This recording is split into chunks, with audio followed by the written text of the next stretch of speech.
Como podrán notar, los capítulos 28, 29 y 30 son básicamente, hablan de lo mismo. El 28 hace como una introducción a las ordenanzas instituidas por el Señor a la iglesia.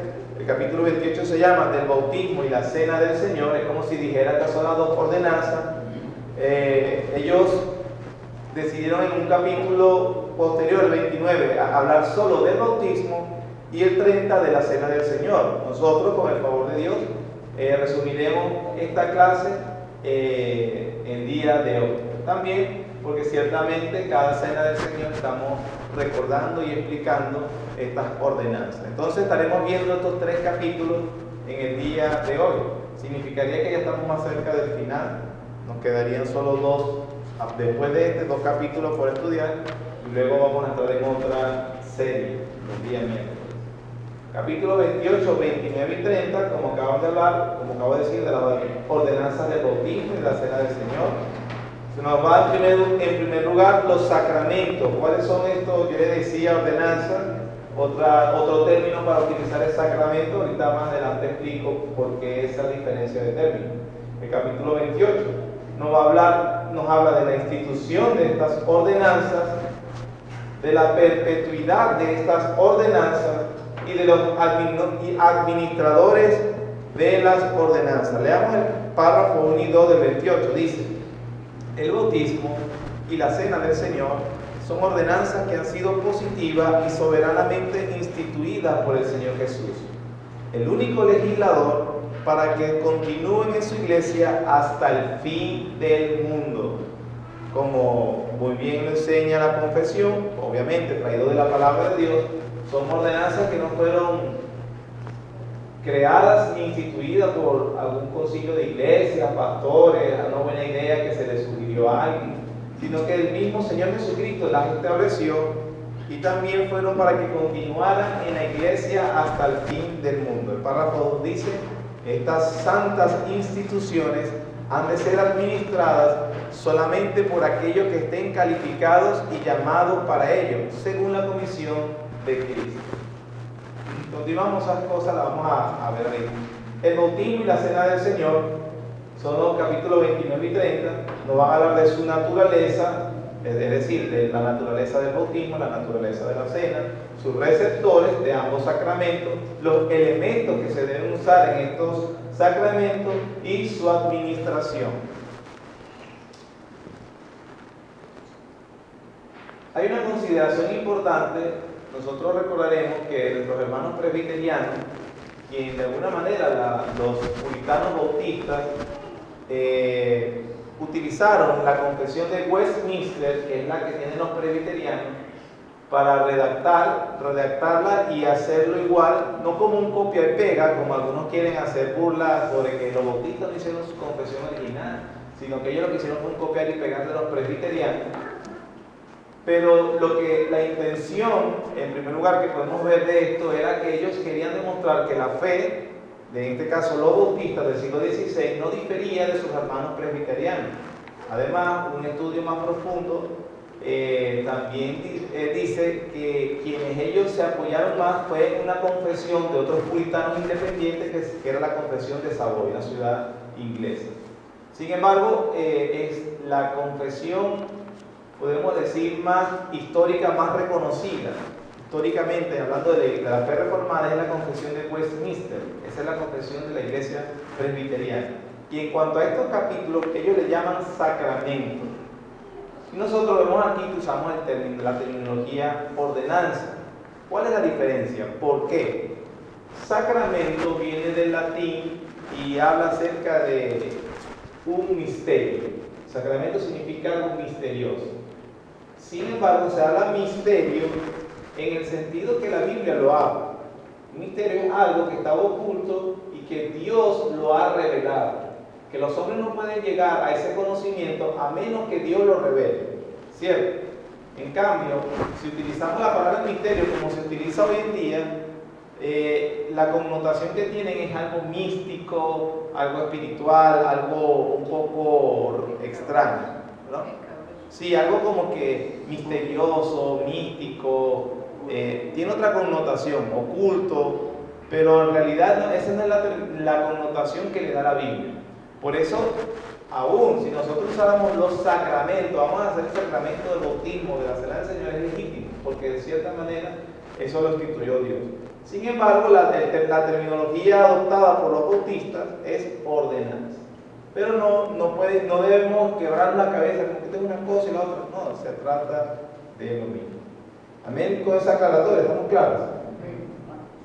Entonces no es algo tampoco como que los sacramentos, como se habla, la institución de estas ordenanzas, ordenadas positiva y soberanamente por el Señor Jesucristo. Mateo 28:19 dice: por tanto, id y haced discípulos a todas las naciones, bautizándolos en el nombre del Padre y del Hijo y del Espíritu Santo. Es decir, fueron instituidas por el mismo Señor Jesús. Por lo tanto, debe ser llevada a cabo por su verdadera iglesia.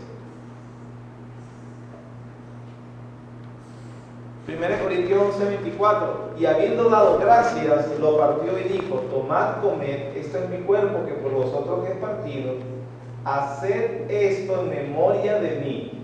Nuevamente el Señor Jesucristo, en el anterior versículo vimos el establecimiento del bautismo, ahora estamos viendo el establecimiento de la cena.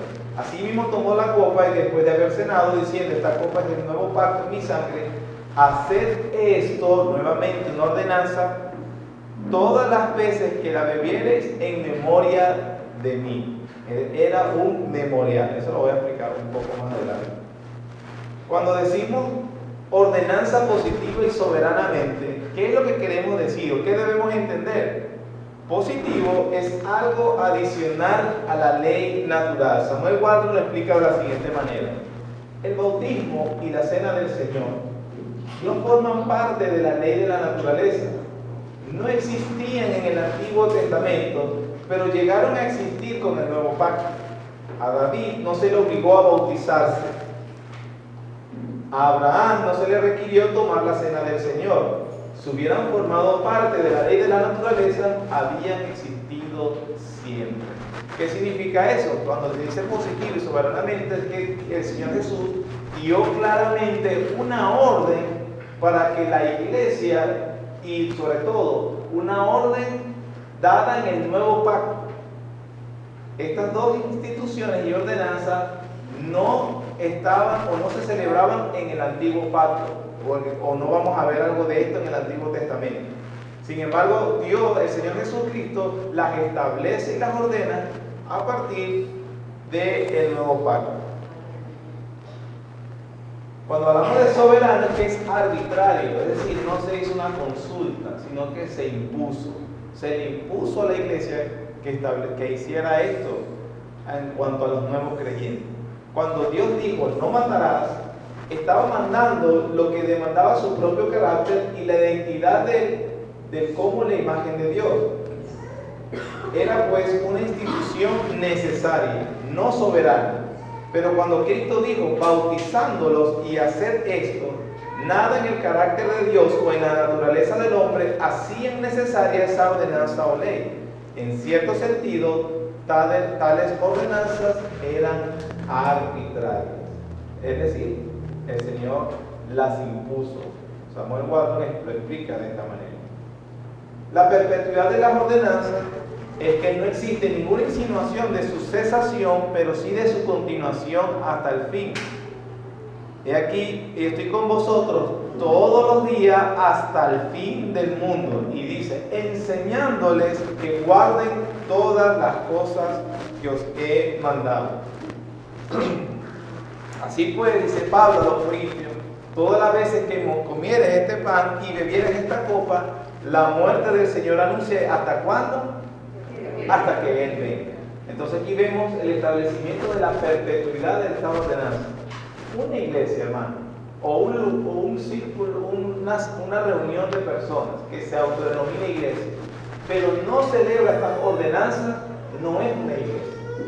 Además, recuérdense cuando estuvimos viendo cuáles eran las señales o características, las señales para identificar una iglesia verdadera. ¿Se recuerdan que habían 3 mínimos? Si recuerdan que una de estas era la predicación bíblica, la predicación expositiva o bíblica, por más sencilla que ésta pueda ser, la celebración de las ordenanzas y la disciplina eclesiástica. Son las tres marcas mínimas, o sea, lo más mínimo que una reunión, una asamblea de personas debe tener para que sea considerada iglesia. Si falta una de estas, en este caso las ordenanzas, que es lo que estamos hablando hoy, no podemos decir que allí hay una iglesia de Cristo. No se debe reconocer. Los administradores de esta ordenanza, el contexto indica que estos mandatos fueron dados a los apóstoles. Cuando el Señor reunió a sus apóstoles, porque estaba en el momento de su ascensión, y les dice que ellos eran precisamente los que administrarían estas ordenanzas. En 1 Corintios 4:1 dice así: así pues, téngannos, hablando de el mismo, el apóstol Pablo, de Apolo, porque el contexto habla de otros hombres que fueron maestros en la iglesia, téngannos los hombres por servidores de Cristo y administradores de los misterios de Dios. Título 7, porque es necesario que el obispo, es decir, acerca de su pastor o el obispo, el anciano, el presbítero, hemos hablado que eso es lo mismo, sea irreprensible como administrador de Dios. Entonces, estos textos nos dan luz a que realmente estas ordenanzas o estos sacramentos deben ser llevados a cabo por alguien que ha sido asignado por Dios para precisamente administrar los sacramentos divinos. ¿Qué sucede en una iglesia que no tiene pastor? Bueno, lo que ha sucedido en unas iglesias que han pedido nuestra colaboración, nuestra ayuda. Por ejemplo, sucede en San Felipe, que el pastor David está allá y celebra la cena del Señor con ellos. Hace poco también celebraron bautismo. Y quien estaba llevando a cabo esta ordenanza fue el hermano, junto con el hermano Plinio, que también estuvo allá presente. En la iglesia de la ciudad de Maracay, también cuando ellos no tenían pastor, la llegamos a celebrar nosotros. Pero es muy importante que una iglesia que en cierto sentido está sin pastor, su preocupación en este sentido principal es encontrar el pastor antes que ponerse a celebrar estas ordenanzas, para que todo esté en orden. Lucas 12, dijo el Señor: ¿quién es el mayordomo fiel? Esa palabra mayordomo es exactamente la misma que usa Pablo en Corintios 4 cuando habla de ser un administrador de Dios. Sea prudente. ¿Quién es el administrador fiel o mayordomo fiel y prudente, al cual su Señor pondrá sobre su casa para que el tiempo les dé su ración? Mateo 24. ¿Quién es pues el siervo fiel y prudente, el cual puso el Señor sobre su casa para que le dé el alimento a tiempo? Hablando acerca de esa función que Dios ha puesto como parte de los pastores, de los siervos de Dios, para que precisamente la administración de la palabra de Dios y la administración visible de la palabra de Dios, porque en ese sentido estos son los sacramentos. Son el evangelio, el contenido, el evangelio es, no lo tengo anotado aquí, ya lo vamos a ver. ¿Quién puede bautizar? Como lo vemos, la gran comisión fue dada a la iglesia colectivamente y no al cristiano individualmente. Bueno, resulta que yo tengo un espíritu misionero, fervoroso, y bueno, hermano, yo no sé, yo me estoy yendo los fines de semana así para el monte, porque yo quiero salvar todos esos pueblitos y etnias, y la iglesia no me encomendó, no me ordenó, de una manera me encomendó para que hiciera esta obra, como si lo hemos hecho aquí. Entonces yo voy por ahí, no soy pastor todavía, pero estoy ganando a la gente y yo lo estoy bautizando también. ¿Por qué? Porque Dios me mandó que bautizara, pero Él se lo mandó a la iglesia como cuerpo. No es que cualquier cristiano pueda andar allí bautizando a todo el que se le atraviesa. No puede ser el deber de cada cristiano individualmente ir por todo el mundo a hacer discípulos, bautizándoles y enseñarles que guarden todos los mandatos de Cristo. Debe ser la iglesia como un todo. Es la iglesia como un todo que cumple la gran comisión. Es cierto que nosotros debemos predicar el evangelio individualmente, las personas que trabajan, estudian conmigo, mis vecinos, mis familiares directos. Pero tenemos que tener cuidado porque es la iglesia como un todo que hace eso. Sobre todo el día del Señor cuando se reúne. Es para predicar el Evangelio. Sobre el bautismo y la cena del Señor. El bautismo expresa simplemente, es lo que quería decir, expresa simplemente el contenido verbal del Evangelio en forma no verbal. Lo leemos de nuevo. El bautismo expresa simplemente el contenido verbal del Evangelio en forma no verbal. Es una señal a la persona. Dice el capítulo 29, párrafo 1. El bautismo es una ordenanza del Nuevo Testamento instituida por Jesucristo. Nuevamente, ya vimos eso. Con el fin de ser para la persona bautizada una señal de su comunión con Él en su muerte y su resurrección, de estar injertado en Él, de la remisión de pecados y de su entrega a Dios por medio de Jesucristo para vivir y andar en novedad de vida. Una señal a la persona que expresa su comunión con Él, que está injertado en Él, que ha habido remisión de pecados y que esta persona se ha entregado, consagrado a Dios de verdad. Entonces, eso es precisamente el contenido del Evangelio de forma, el contenido verbal del Evangelio en forma no verbal. ¿Qué están haciendo a través del bautismo? Estamos declarando el Evangelio que alguien fue muerto en Cristo, sepultado y resucitado para andar en novedad de vida. Cuando yo me bautizo, cumplo con esa ordenanza, yo estoy declarando físicamente lo que ya ocurrió internamente, lo que hizo Dios en mi vida. Como dice Colosenses 2:12, sepultado con Él en el bautismo, en el cual fuiste también resucitado con Él, mediante la fe en el poder de Dios que le levantó de los muertos. Gálatas 3:17, porque todos los que habéis sido bautizados en Cristo, de Cristo estáis revestidos. Y Romanos 6:35, que dice que fuimos sepultados juntamente con Él. Todo esto, hermano, es simplemente, nuevamente, es una señal.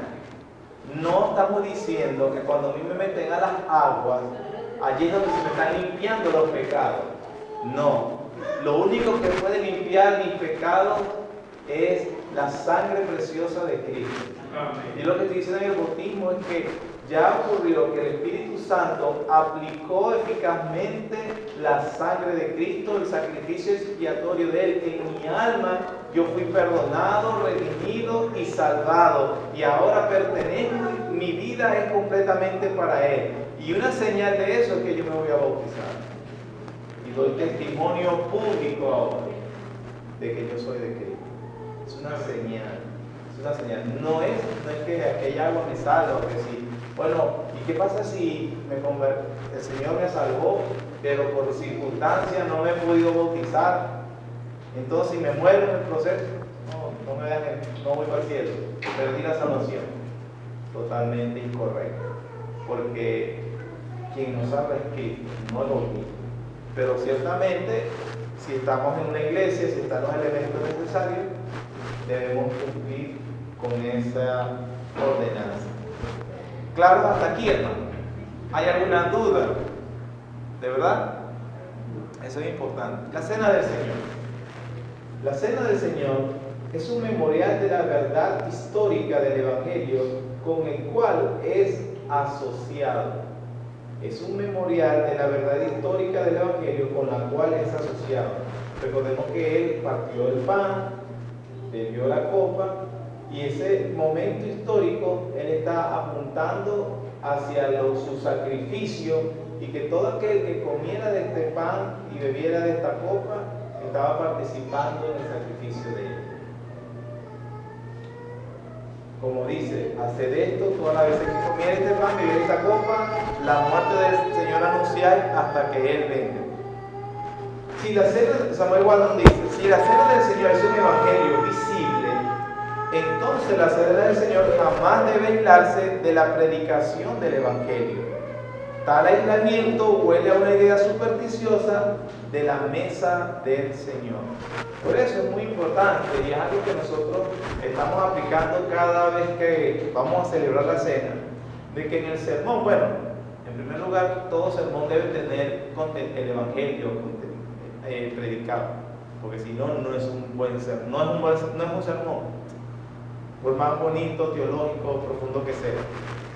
Pero nosotros debemos en la cena del Señor recordar siempre, es un memorial. A veces nos van a decir lo mismo, no es que decimos lo mismo porque no hay más nada que decir, es porque tenemos que avisar, hermanos, lo que estamos haciendo es un memorial de lo que sucedió y debemos estar claros siempre. El Evangelio debe ser recordado para nosotros constantemente.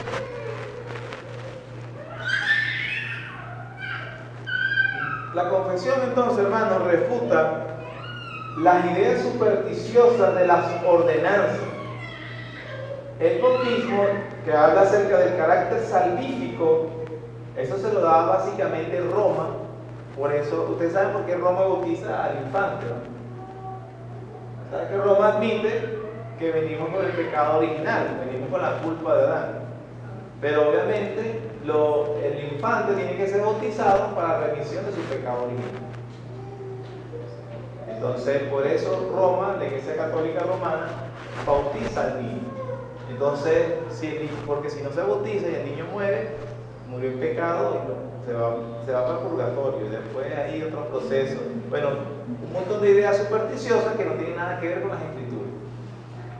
Pero nosotros, como la Biblia obviamente lo manifiesta, es una superstición. El bautismo no tiene carácter salvífico, el bautismo es una señal de lo que sucedió, no lo hace efectivo. Y el otro punto de la cena es la transustanciación. ¿Qué es la transustanciación? Ellos indican, también de Roma, que en el momento que el cura bendice la hostia, entonces allí se vuelve a hacer el sacrificio, la hostia se convierte literalmente en el cuerpo de Cristo. Cristo viene a ser presencia en el mismo pan. La misa católica, de hecho, se habla del sacrificio incruento, porque se está volviendo a hacer el sacrificio de Cristo allí. O sea, cada domingo que ellos celebran esto, ellos dicen que Cristo está volviendo a sacrificarse y que la presencia de Cristo está allí. Eso es completamente una herejía. Está hablando de que es necesario hacer el sacrificio de Cristo cada semana tras semana. La palabra de Dios dice claramente que una vez para siempre Él se ofreció y le hizo perfectos para siempre a los santificados. Amén. Solo una sola vez es necesario el sacrificio de Cristo. Los receptores del bautismo son los discípulos profesantes. Dice el párrafo 2 del capítulo 29. Los que realmente profesan arrepentimiento para con Dios y fe en nuestro Señor Jesucristo y obediencia a Él son los que únicos adecuados para recibir esta ordenanza. Nuevamente Mateo 28, que lo hemos leído ya varias veces: aquellos que crean, confiesen sus pecados. Hechos 2:37, al oír esto se confundieron de corazón y dijeron a Pedro y a los apóstoles: varones hermanos, ¿qué haremos? Pedro les dijo: arrepentíos, y luego que se arrepintieran, bautícese cada uno de vosotros en el nombre de Jesucristo para perdón de los pecados y recibiréis el don del Espíritu Santo. En la cena del Señor, los creyentes de una iglesia de una manera digna. Mateo 7 dice: no deis lo santo a los perros, ni echéis vuestras perlas delante de los cerdos, no sea que la pisoteen y se vuelven y os despedacen. Éxodo 20: no tomarás el nombre de Jehová tu Dios en vano, porque no dará por inocente Jehová al que tomare su nombre en vano. Ya que es un memorial del sacrificio del Señor Jesús, la palabra de Dios nos dice que debemos tener cuidado de celebrar la cena del Señor de manera digna. Ahora, algunos hermanos dicen: no, bueno, yo esta semana tuve una discusión, hermano, y De verdad yo te lamento, me arrepiento, bueno, así esperamos que sea un verdadero cristiano, debería hablar así. En realidad tuve algunas actitudes o acciones que yo las estoy lamentando, porque puse mal el nombre de mi Señor, me siento mal. No, ¿usted cree que deba tomar la cena o no? Un cristiano que sabe que ha pecado, simplemente viene y se arrepiente ante su Señor. No es que nos venimos al domingo y ese día de la cena y estamos inmaculados. Como esta semana no pequé, esta semana me porté bien. Eso es mentira. Si decimos que no tenemos pecado, mentimos y le hacemos a él mentiroso. Cuando la Biblia habla de tomar la cena dignamente, se trata de tomarlo de la manera correcta, de que en ese momento estamos haciendo un memorial, que nuestros pensamientos están realmente en lo que estamos celebrando, la muerte del Señor, la sangre de Cristo, y que Él me ha hecho estar partícipe. A eso se refiere la Biblia con hacerlo dignamente. No tomar los elementos, aunque son elementos naturales. El pan sigue siendo pan, no se convierte en el cuerpo de Cristo. El vino sigue siendo vino, pero en el momento que yo estoy participando, estoy recordando mis pensamientos, tienen que estar concentrados en que así fue molido el cuerpo de mi Señor y su sangre derramada para que yo pudiera ser salvo. El problema en Corinto, ¿cuál es? Que lo tomaron tan a la ligera que se emborrachaban, se embriagaban y eran glotones. Entonces era un completo desorden. Pablo le dice, cuando reunís para tomar la cena, eso no es la cena. O sea, lo que ustedes hacen yo no sé. La cena del Señor no es. Porque la están tomando, por eso algunos duermen, o sea, juicio había venido, la estaban tomando indigna porque eran unos ligeros, dame otra copa, y lo que hacían era beber. Imagínense el tanto que bebían que se embriagaban. Un completo desorden. Ahí no había una meditación sincera sobre el cuerpo y la sangre de Cristo. Que había una fiesta. Pablo lo reprende por eso.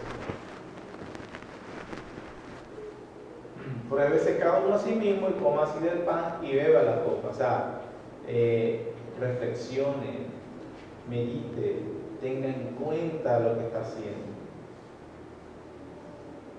La copa de bendición que bendecimos, como 1 Corintios 10:16, no es la comunión de la sangre de Cristo. Es decir, Señor, en esa sangre yo he sido limpiado para ser unido a ti. El pan que partimos no es la comunión del cuerpo de Cristo, es un memorial, una señal. Los elementos de las ordenanzas, estamos en los elementos receptores del bautismo, de la cena, del bautismo, de la cena. El bautismo, agua, es lo que vemos en el Nuevo Testamento. En cuanto a la cena del Señor, pan y vino. Es muy importante también entender algunas diferencias culturales. El pan representaba para precisamente la sociedad judía en el siglo I, hermano, el alimento básico de la dieta judía, es decir, el sustento. En Venezuela básicamente es casi igual, pero tú tienes que tener en cuenta, así digo esto por si acaso, en algunos lugares el pan no es la dieta básica, el pan ni se conoce. En ciertas tribus lo que se come es yuca o casabe. No, eso no es la cena. Estamos hablando de elementos físicos que representaban el sustento de la vida física. No debemos ser literalistas en ese sentido. Por supuesto, si aquí contamos con pan, lo hacemos con pan, lo hacemos con el vino. Pero si en algún lugar no, hay que tener en cuenta cuál es el elemento de la dieta básico, más básico de esta sociedad o cultura que representa el sustento de la vida, porque eso es lo que estamos haciendo con Cristo. Él representa el sustento de nuestra vida espiritual. Entonces, en esos momentos se puede usar otros elementos. ¿Estamos claros? No necesariamente, no, ya que no es pan, no. tenemos que tener cuidado. Porque, perdón, igual, ¿no? No, que si no es el pan, entonces eso no es que los elementos que usamos aquí en esta iglesia, por ejemplo, siguen siendo pan. No tienen un poder místico, o como que tiene que ser cuadrado, tiene que ser redondo. No, simplemente algo que representa ese sustento de la vida, porque al final es el significado, el memorial. O sea, nosotros mismos sabiendo lo que estamos haciendo en Cristo Jesús. Su administración, la inmersión. Juan bautizaba también en Enón junto a Salim, porque había allí muchas aguas y venían y eran bautizados. Nosotros como bautistas creemos que fue innecesario buscar ríos donde hubiesen agua para bautizar a tantas personas, si el bautismo en la final podía ser por aspersión. Recordemos también que, como en el principio, yo cité la Confesión de Fe de Westminster, como dije, de hermanos presbiterianos, por un entendimiento que ellos tienen de la teología. Ellos dicen que el bautismo se puede aplicar por aspersión. Nuestro entendimiento dice que no, que la mejor manera es inmersión. Puesto que dijimos que el bautismo tenía carácter salvífico, ¿no? Violaba el evangelio de alguna manera. El hecho de que esta denominación tenga una posición distinta a la nuestra en ese punto, entonces somos unos herejes, no les hable, no somos una iglesia de Cristo. No, porque es un punto secundario. No está atentando contra el evangelio. La Biblia no dice en ninguna parte cómo te bautizaste para ver si te dejo entrar. Eso no va a ser, o sea, como si eres, no, sino que si hemos creído por la fe en Cristo. En cuanto al evangelio, estos hermanos en la fe predican el evangelio, creen el evangelio, por lo tanto son nuestros hermanos en la fe. Pero cuando ellos celebran el bautismo, usted va a ver en la iglesia que lo hacen de esa manera. Y otro elemento también es que ellos bautizan infantes, porque ellos entienden que el bautismo viene siendo la sustitución de la circuncisión judía. Hacen un elemento de una comparación de que continúa en la misma señal, y por eso ellos también bautizan a niños. Nuestro entendimiento de las Escrituras dice que no es así. Por lo tanto, nosotros bautizamos. Yo no estoy diciendo que el Señor no tiene el poder de convertir a un niño, pero para aplicarlo desde el punto de vista humano, lo más fiel posible, nosotros creemos que bautizaríamos adultos, personas que ya están más conscientes de las acciones que hacen y que de alguna manera podemos bautizarlos a partir de los 18 años. Ahora, el Señor en su soberanía y en su poder puede convertir a una persona a la edad que Él le plazca. Eso no lo estamos condicionando. Eso es bueno aclarar, pero para que sepan que en esta denominación histórica reformada como el presbiterianismo, son hermanos en la fe. Hechos 8:38, y mandó parar el carro y descendieron ambos al agua, Felipe y el eunuco, y le bautizó. Inmersión. Por cierto que la palabra bautizo es una transliteración del griego. La palabra bautizo significa sumergir.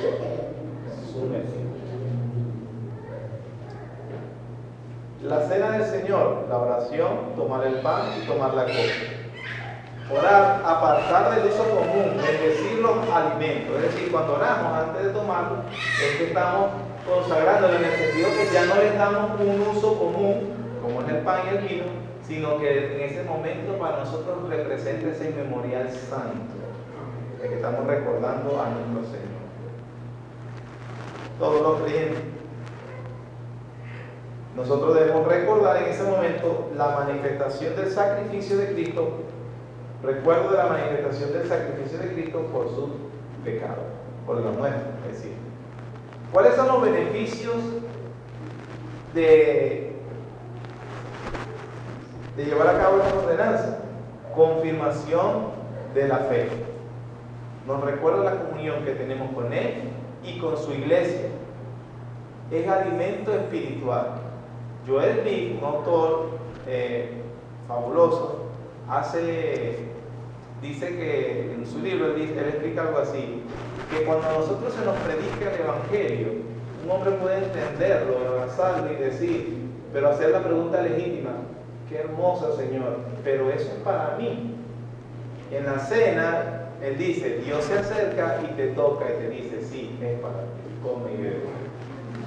Me encanta cada vez que recuerdo, porque es como escuchar el Evangelio y creerlo, pero y es para mí. En la cena Dios te dice, tocándote, sí, es para ti, come, bebe.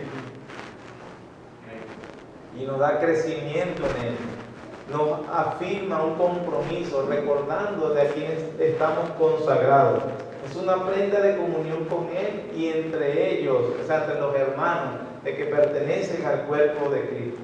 Por eso nosotros motivamos y animamos a las personas que realmente deben participar.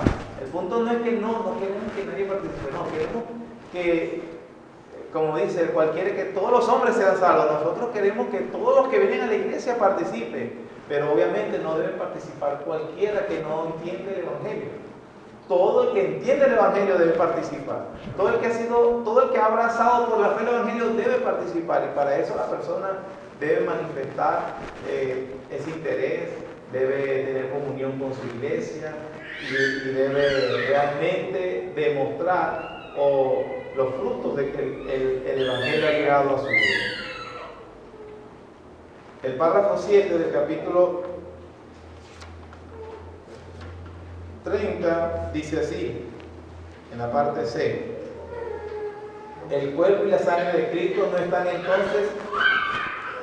Párrafo 7. Los que reciben dignamente esta ordenanza, participando externamente de los elementos visibles, también participan interiormente por la fe, de una manera real y verdadera, aunque no por carnal ni corporal, sino alimentándose espiritualmente de Cristo crucificado y recibiendo todos los beneficios de su muerte. El cuerpo y la sangre de Cristo no están entonces ni carnal ni corporal, sino espiritualmente presentes en esta ordenanza, para la fe de los creyentes, tanto como los elementos mismos lo están para su sentido corporal. ¿Entienden cuál es la ayuda? Así como nuestra boca percibe la presencia del vino y el pan, entonces de esa manera Cristo espiritualmente está presente en nuestra alma. Eso es una ayuda, por eso se dice que es una ayuda y nos confirma. Con esto, hermanos, hemos hecho un esbozo de los capítulos 28, 29 y 30 y la importancia, hermanos, que tiene para la iglesia celebrar estas ordenanzas y para cada creyente. ¿Alguna pregunta o duda, hermanos, que uno tenga sobre este tema? ¿Estamos claros? Quiera el Señor de verdad añadir a su pueblo y que podamos cada vez celebrar la cena del Señor junto a aquellos que el Señor ha llamado eficazmente. Y por supuesto, celebrar los bautismos también muy pronto. Creo que habrá unos bautismos pronto de nuevo en nuestra iglesia, con el favor de Dios. Ya varias personas que han estado con cierto tiempo viniendo a la iglesia y demostrando precisamente que ese evangelio lo ha alcanzado, con el favor del Señor estaremos celebrándolo pronto. Amén. Oremos y esta noche daremos una oración otra vez, hombres y mujeres apartados. Gracias, Señor, te damos, porque tú nos has dejado todas las cosas necesarias para la confirmación de nuestra fe. Señor, qué bueno has sido tú, Padre. E inclusive a través de estas ordenanzas, Señor, recordar nuestra participación en ti. Gracias, Señor, por tu bondad y generosidad. Ayúdanos, por favor, en la comprensión y la confirmación de estos beneficios para nuestro progreso espiritual. En el nombre de Jesús. Amén.